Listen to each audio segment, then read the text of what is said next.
moving on to the next session.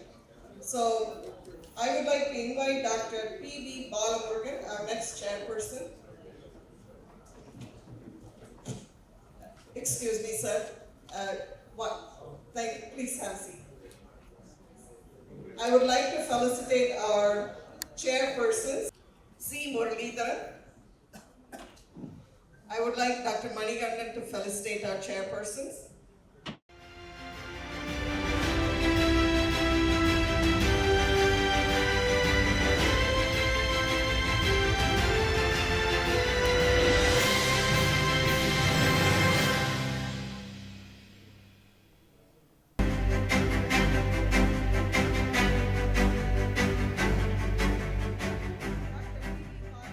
Is a professor and nodal officer from Government Rajaji Hospital, Madurai.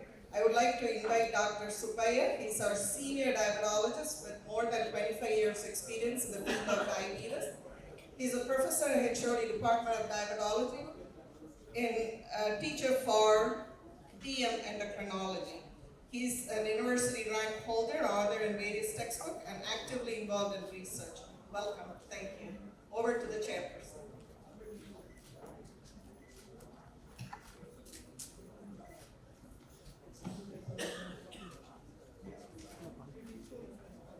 Good morning, one and all. First of all, I'd like to thank Dr. Kumaravel and his team for giving me the opportunity. Now we have a full session on diabetes management. Session includes approach to a patient requiring very high dose of insulin, really practical. Then the second session is once daily insulin in clinical practice, patient care perspective, again clinical aspect, inpatient glucose management, very important in the hospital setting. So for this we have three speakers.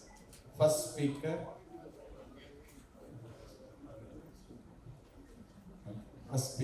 let me introduce the first speaker on approach to a patient requiring high doses of insulin. Dr. R M Manikandan, he has to his credit WMRCP and then consultant endocrinologist at Apollo Specialty Hospitals, and he is gaining stronghold in the Apollo team. And I invite Dr. Manikandan to deliver his lecture. Thank you so much, sir, for the kind introduction. So I'd also like to thank Dr. Kumaravel, sir, for giving me the opportunity to talk in this wonderful conference. So my talk, as sir said, is quite clinical. It's about approach to a patient with very high doses of insulin. So this is how today's talk is going to go on. So we're going to have a look at the introduction, then look at the few causes of high insulin requirements, how we can manage, and then conclusion. So we all know that type 2 diabetes is one of the driving force behind it is insulin resistance. So insulin resistance starts long before someone develops problems with diabetes. So this is the first problem to happen. So people develop insulin resistance. To compensate for that, insulin secretion goes up, and when the compensating mechanism fails, that's when the sugar level starts creeping up, and that's when someone develops diabetes. So we all know that insulin resistance plays a major role in type 2 diabetes.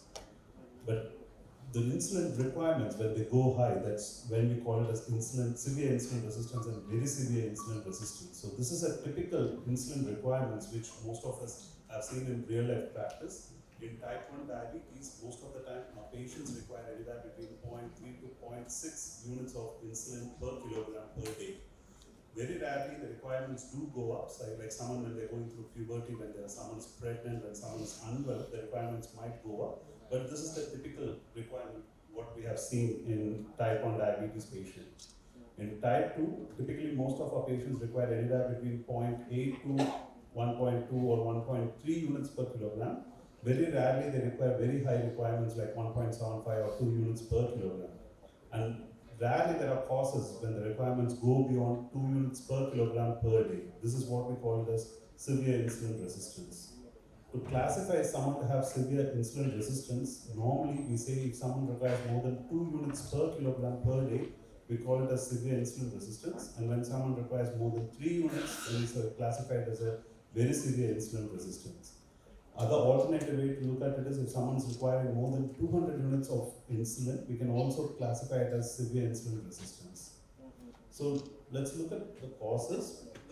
So in acute increase in insulin, if it happens, these are the few reasons it might happen, because someone's medications might have changed. Steroids plays a major role. So it can be either allopathic steroid, or sometimes people might be taking native medicines without knowing that it contains steroids, or even inhaled steroids, which people don't classify as steroids. Those things can change. And lots of times when patients get admitted, especially in corporate hospitals like in Apollo, where people might end up being on very high doses of steroids for shorter duration. Like the neurologists, lots of times do start people on even up to 1 gram of methylprednisolone for 5 days, or neurosurgeons might start people on dexamethasone 8 milligram 3 times a day for someone with metastasis in their brain, or sometimes pulmonologists will start them on high doses of steroids for inflammation of their chronic obstructive pulmonary disease, COPD, and other infections as well. So when the steroid levels goes up and they're put on high doses of steroids, the insulin requirements goes up quite significantly. And few drugs like HIV drugs and atypical antipsychotics, oral contraceptive pills can also push up the sugars. So it's very important that we inquire our patients what has changed when this sugar levels goes up and the insulin requirements are going up. And in inpatient setting, lots of times acute stresses like severe infection, any type of sepsis, trauma, any surgery can also push the sugars up. People can be pushed into DKA as well because of their high insulin requirements. DKA per se can also increase the insulin resistance during the initial phase. And pregnancy also worsens insulin resistance. This is good for type 1 diabetes, for type 2 as well. And sometimes the requirement goes very high in few patients as well. So history is also very important. And one of the commonest reasons I see lots of patients with very high insulin requirements is pseudo-resistance. This is resistance, but actually they don't have any reason why they should have resistance. And main reason is they're not using the insulin properly. So these are my real life patients' insulin pens. When I asked them to show the pens, because their insulin requirements are going up. So the first one, you can't see the plunger here. The plunger has fallen off, and you can see a huge abdomen. So this person obviously is not injecting their insulin, even though they think that they're injecting their insulin. And this is another patient's pen. Here they try to put in a cartridge into a disposable pen. So they managed to break open this, and they've been using it quite successfully for a long time. That's the reason why you can see that the prints have gone off. And here as well, you can see that the plunger is not connected to the rubber part of the cartridge. And you can also see the end of the plunger is actually lying here. So this person's pen was not working. And lots of times I've seen patients having broken cartridges in their pens.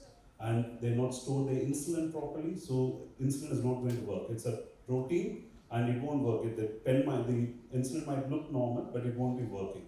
And lots of times poor technique as well, because when we give them a pen, lots of patients assume that they just need to dial it up, prick under their skin, and then they need to dial back down rather than pushing the plunger. So one of the simple questions I asked them, if someone is saying they're using very high doses of insulin, how often do you change your pen? So if someone is requiring 100 units per day, they should be changing their pens every third day. And most of the time I'll be surprised if they say they haven't changed the pen for last 15 days or so, obviously because they're not giving their insulin. So it could be either a problem in the pen or the technique, what they're using. So it's very important that we ask this as well.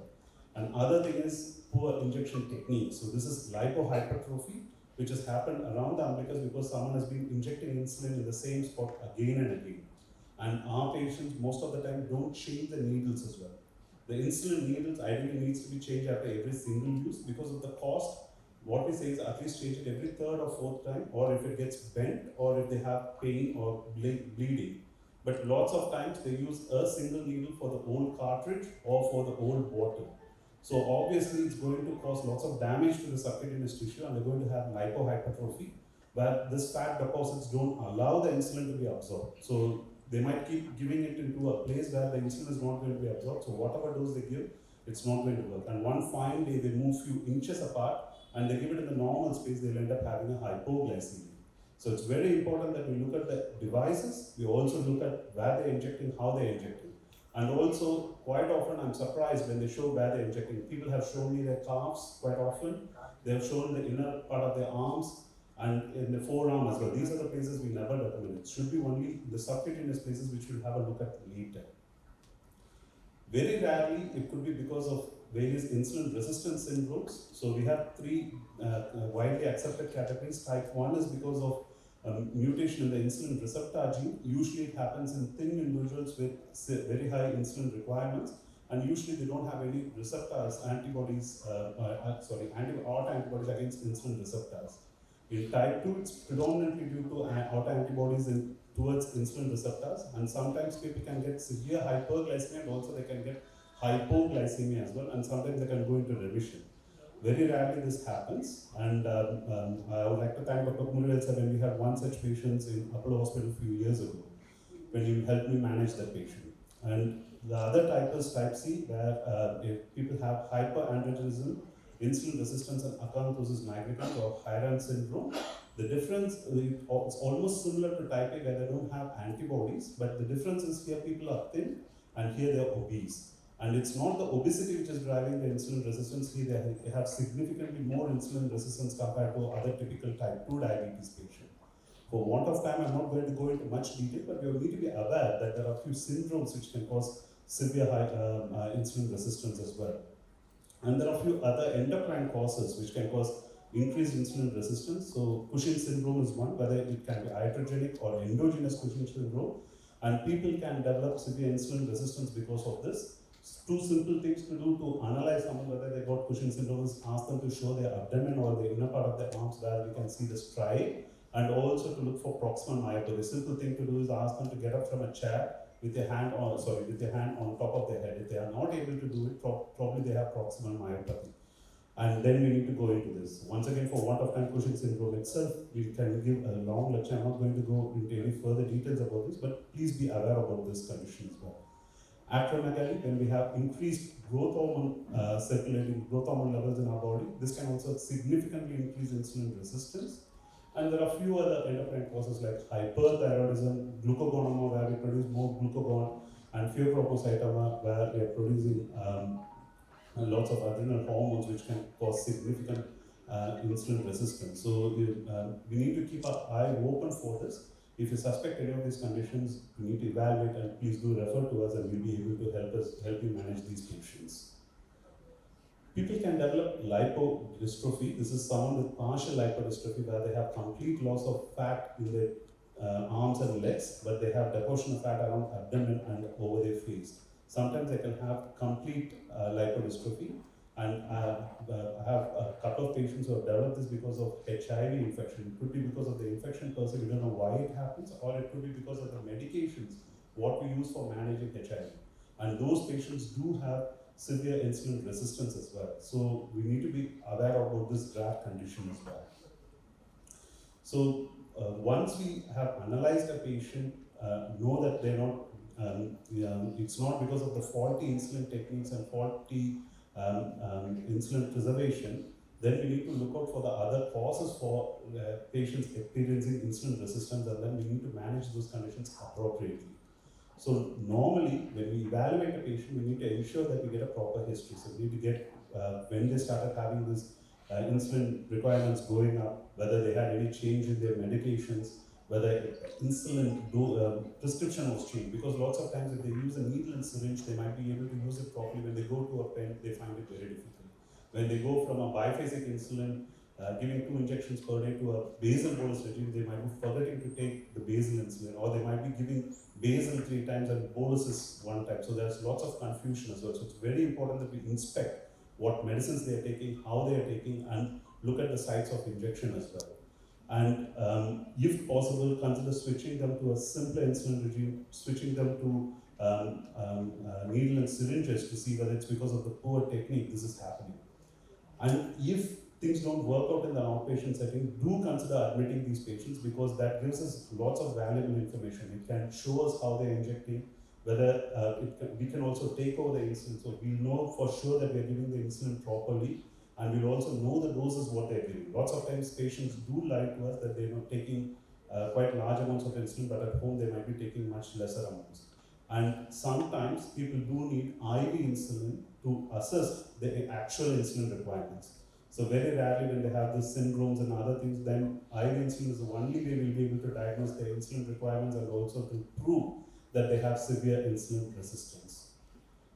And injection techniques, I think this needs to be emphasized every time when a patient comes to see us. So we need to educate them how these are the only approved places, so they can inject in the outer upper arm where they have subcutaneous tissue, or around their umbilicus. It's not only here, it can be anywhere around in the abdomen where they have subcutaneous tissue, and in the outer thighs, and also in their buttocks.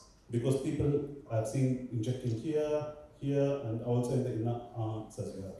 Lots of times I don't recommend my patients to inject in their upper arm because easily they can inject into the muscle. Ideally it needs to be given the posterior aspect, and self-injection into upper outer arm is almost impossible. So it's only when a healthcare professional or someone assisting the patient, they can give it in the posterior arm where they have subcutaneous fat. Because when they try to self-inject, it's going to be here where they're not going to have much fat. So only when it's deposited in the subcutaneous fat, insulin is going to be absorbed slowly as the injection is supposed to work. So if you inject intramuscularly, whether it's a long-acting insulin or a short-acting insulin, everything is going to be absorbed in 5 minutes. So it's not going to provide them adequate cover. So there are a few, once we have ruled out the problem is with insulin injection techniques and other things, where if you are going to give high doses of insulin, there are a few problems with high doses of insulin. When you normally give high doses of insulin, it's going to come in a larger volume. And when we are going to give larger volume, people are going to give more number of injections. And we all know people get confused when we give a complicated regime. So when there is a larger volume and more number of injections, it's going to be a large subcutaneous depot, which is going to be painful for the patient. And also studies have shown consistently that when we give a larger insulin as a subcutaneous depot, it's not going to be absorbed as it's intended to be. So for example, if anything is more than 0.4 ml, the insulin deposition, it's not going to be absorbed, like the short acting won't work over 4 hours. It might get, the delay, absorption might be delayed. It's not going to be smooth. And even the long acting insulin might not get absorbed properly. So to overcome this, when someone's actual insulin requirements are high, we do recommend using highly concentrated insulin. Until recently, the only high concentration insulin was U500 insulin. Unfortunately or fortunately, we never had it in our country. It was available in the Western world. It was only a short-acting insulin, which used to come as U500, where 500 units of insulin was there in a single ml. And so if someone was supposed to use 100 units of insulin, in a normal U100 syringe, it will be 1 ml. Whereas if you use a U500, it will be 0.2 ml. So the volume comes down drastically. So people need to give this injection 3 or 4 times a day. It's usually a short-acting insulin. Only, I think Lilly had it, so it was human insulin R U500 was the only available one. And we had lots of problems. So people used to get confused with the way the syringes were using. So there was lots of drug errors, and very few patients were put on it. And they had strict care plan, how to inject and who should give it. So not everyone was allowed to use this. And it was very expensive. So the reason why I said fortunately it didn't come here was confusion would have happened here. People would have used, even if they consider if they use U40 syringe, it's going to be like 100 times more than what they're supposed to give. The errors might happen. Fortunately, now we have concentrated insulin easily available in our country. This is Glargine U300, which has 300 units of insulin per ml compared to Glargine U100, where they have 100 units of insulin per ml. So this is the normal depot which happens with Glargine U100. When you give U300, it's going to be 1/3 lesser. So it allows us gradual and slower release of insulin from that depot. So normally we say the duration of action for Glargine is anywhere between 18 to 24 hours. Now when they came up with this U300, we know it works beyond 24 hours. So it gives actual 24-hour cover. So the pharmacodynamics changes when we give a concentrated insulin. It's much more smoother and better. And it comes in a nice pen, and also they have a disposable cartridge as well. There's no confusion, but don't allow any of your patients to use a normal insulin syringe to get a concentrated insulin. Now we have Humalog U200 as well, which is a short-acting, highly concentrated insulin. So we do have higher concentration insulin coming in nicer pens, and it's easily available. So what other medications can we use in managing someone requiring high insulin requirements, either in an acute setting or in a long-term setting? We do have newer insulins like Glargine U300, we have Degludec. They all work very well in high insulin resistant conditions. So like during COVID time when we are using extremely high doses of steroids, these help you manage diabetes in a better way, and I'm sure all of you will have appreciated this. So use basal bolus regime, use the newer insulins, and lots of times the insulin requirements do come down, but it needs to be done in a proper technique. Using other oral hypoglycemic agents like metformin, GLP-1 analogs, SGLT2 inhibitors, DPP-4 inhibitors, and pioglitazone along with insulin has shown significant reduction in the insulin requirements. This is all for type 2 diabetes patients. So depending upon their comorbidities, we can choose whatever therapy we want to use along with insulin to improve the insulin resistance. And this usually brings down the insulin resistance quite significantly. The insulin doses do come down. And whenever we use a higher dose, I do recommend my patients to monitor more frequently and get in touch with our healthcare team regularly so that we can adjust the dose, and they are educated about insulin techniques quite frequently so that they avoid all the problems. What we have noted in real life practice is whatever be the cause for hyperglycemia, until you get the sugars under control, the insulin requirements keep going up and up and up. And once you get the control, the sugar levels, the insulin requirements comes down quite dramatically. So please do reduce the doses once the levels are controlled. And also if the stress factor, stressors, whichever cause the sugars to go up, either it can be sepsis or it can be the steroids, if that's been rectified. So someone had a gangrene in their foot and they had an amputation, the very next day, within few hours, the sugar requirements are going to come, the insulin requirements are going to come down quite dramatically. And if someone was on steroids, as soon as the steroids are stopped, depending upon the duration of steroids, it can be anywhere from 12 to 36 hours or 48 hours, the insulin requirements will come down. So please do ask your patients to let us know whenever they have a change in their steroid regimen, depending upon whichever specialty has started, so that we can reduce the dose of medicines to avoid them developing hypoglycemia, because that also happens quite frequently as well. So these are the last few slides. So this is a summary slide which tells us what are the various reasons people can develop severe insulin resistance, and it goes through everything what we have already talked about. And this is a very simple way which my friend Dr. Varun showed me how we can control this presentation. As we need to evaluate whenever someone comes to see us. One of the main reasons is because of poor insulin techniques or poor storage. That needs to be assessed and rectified. And despite that, if they're having high insulin requirements, then we go on to look at various other reasons why they might have hyperinsulin requirement, and then we need to rectify that. So to conclude, if someone's insulin requirements are going up, rather than just keep increasing the doses, please do take a step back to assess and correct the cause if possible. Definitely assess the insulin delivery system, either it's the injection site or the insulin delivery thing, so that we avoid unnecessary change in medications and avoiding hypoglycemia and reduce the doses when triggers are resolved.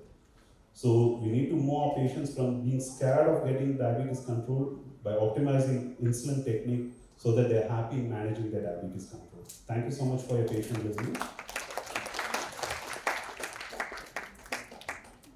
Elaborate presentation on patients' this approach to your patient with very high dose of insulin. Good, Dr. Manikandan, I congratulate you. Floor is open for questions. Sir, it was a very lucid presentation, sir. You went in a systematic way. So, if you can tell about the brand of insulin, sir, I have seen patients, when shifting brands, they get better control. So, will you add anything on that, sir? So I think lots of times it could be because of the change in their pens and other things as well, sir. Or it could be that they were using insulin which was not stored properly, and they have got an insulin with them which was not working. So when they change the brand, obviously they're going to get a new thing. So this I have noticed in the inpatient setting as well, because we keep increasing the dose, the sugars doesn't come down. We change to a newer pen because a newer brand, the very next day it comes down. So it's not that the insulin was not working, it was the insulin inside the particular device, pen or the syringe, the bottle was not working before. That could be one of the reasons. Very rarely the excipients might differ, so but usually that doesn't make a huge difference in this. So but definitely analog insulins, because we can give it more frequently, And pen devices, usually the delivery is much better than the syringes, especially when given, when they give it properly. It's self-administration as well, it's very easy. So the missing of the doses becomes much lesser, because lots of times when they take it to the syringe, when we ask them, well, how much do you take, they say 12 units, but it can be either way, 2 units up or down. But with a pen, it's always the precise dosing is given. Provided the pen is working well, usually when they go to a pen devices with good technique, the control improves. And the needles also become smaller, so the compliance becomes better as well. So regarding your experience with SGLT2 inhibitor as insulin sparing drugs, sir. Definitely it has changed my practices. Since SGLT2 inhibitors became generic, lots of my patients have come off insulin, and sulfonylurea doses has come down quite drastically. Definitely the insulin sparing effect is there, but we need to also look out for decays and other things as well. Definitely has a major role. And even in high insulin requiring patients, when we give SGLT2 inhibitors, there is a significant drop in the insulin requirements within few days after starting the therapy. We do notice it in a very short span itself, there is a huge difference. Thank you so much, sir. So it's Role of adiponectin. So, Role of adiponectin. the adiponectin definitely levels are low when someone has got high insulin resistances, so that can be used when they have the syndromes. We do assess the levels to guide us what could be the reason behind it. But as of now, we don't have adiponectin analog or something which can help us bring it down, but there is a role for that to look at the levels. Definitely. Good morning, sir. Good morning, sir. I'm from Government Medical College, sir. Working as assistant. We are facing a lot of difficulties while administering insulin, sir. How to mix this regular and insulin? Mixing, how to mix that? So, Whether we have to first take regular like that, what to do? I don't recommend mixing usually. If at all, if they do 2 injections, it's better to ask them to take it separately. The reason being, I might be wrong because I never used it. Say like someone you are telling use 10 units of regular and 10 units of NPH. What if they have taken 10 units of regular first and then they have taken 12 units of NPH?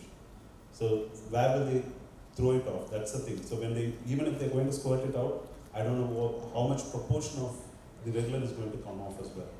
So I don't use it, so I'm not the best person to answer. So another thing is some private practice, some physicians told you have to take insulin and immediately you have to eat. Like that they are telling. It depends upon the insulin what you use. If you're using human insulin, normally for short acting, we recommend them to wait for half an hour because it starts working only after 45 minutes or 60 minutes. When we use analog insulin, it can be taken immediately before or with the food or after the food as well. Because it starts working within 20-30 minutes. So when the sugar level starts going up, it's going to work straight away. So the analog insulins can be definitely taken before the food or with the food or after food. We don't recommend it to be taken 30 minutes before the meal because it will end up giving them hypoglycemia. Long-acting analogs doesn't need to be taken with the food. It's usually taken once a day at their preferred time, usually at bedtime. So it's only for the short-acting and intermediate-acting insulin. Now, short-acting insulin, whether it's analog or human insulin, we tell them to take it, and the duration depends upon what type of insulin would you use. Another thing is pregnancy and insulin. Is there any insulin allowed to be avoided in pregnancy? So, so for short-act, all the human insulins, they got approval because they have withstood the test of time. For analog insulins, the short-acting insulins have all got the approval. The long-acting analogs, we don't, apart from Levemia, we don't have the full approval for WDEC or Glargine U300, but we do use it, but with caution. We're going to have the detailed discussion about insulins in the coming chapters. So thank you very much. I would like Dr. Subbiah to felicitate our speaker. Yes. Before that, just a few words on this important topic. He asked regular after taking regular NPH can be drawn in the same syringe, but the thing is you should inject air into the vial adequately so that vacuum is not created in due course. Otherwise, the regular will be sucked into the NPH vial. NPH will get diluted. Okay, that's all. And this session is an important session. I always say in any complex equation, I usually make it. As far as possible, I used to make it simplify it to my postgraduates.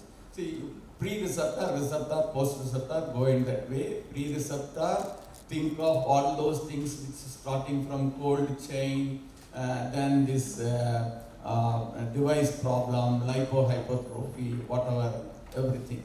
Then receptor. Receptor level is the actual problem.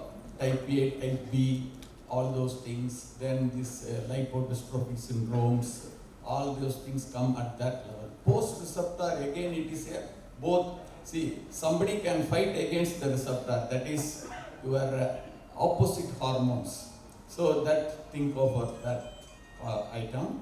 And as well as the down signaling pathway can become worsened because of, that is, we call it as a vicious cycle, that is lipotoxicity. That is, the GLUT4 does not get translocated under the command of insulin. It is because of excess nutrition, hyperphagia, etc., obesity. And another out of the box way which I used to tell is C-peptide can be used to diagnose insulin resistance also.